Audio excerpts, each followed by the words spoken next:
هو احنا مش مخلفين ولادنا عشان يحققوا طموحنا.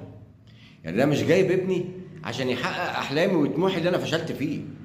كان نفسي اخش كليه طب ما جبتش مجموع، فعايز هو يجيب ال 98 عشان يخش كليه طب. لا، جاب 92 تبقى نسيبه سود. ده اسوأ حاجه انك تحاسب ابنك على الدرجات وعلى الكلام ده كله. شجعه. ممكن يكون اثر من وجهه نظرك، من وجهه نظره ما اثرش. ممكن تكون دي من سكته وانت اجبرته عليها. شوفوا ولادكم عايزين ايه وامشوا وراه، عشان ما تجبروش على حاجه هو مش عايزها. هو ربنا مش بعته عشان يحقق طموحك واحلامك. هو ربنا مش بعته عشان انت تتباهى بيه في وسط العيله وتقول ابن الدكتور فلان وابن المهندس فلان. لا، وربنا بعته عشان هو ليه حياته وليه طريقه اللي هيمشي فيه. هو رزق ربنا بعته لك وانت سبب في وجوده، علشان هو ليه طريقه اللي هيمشي فيه، اللي ربنا رسمه له مش اللي انت هترسمه له.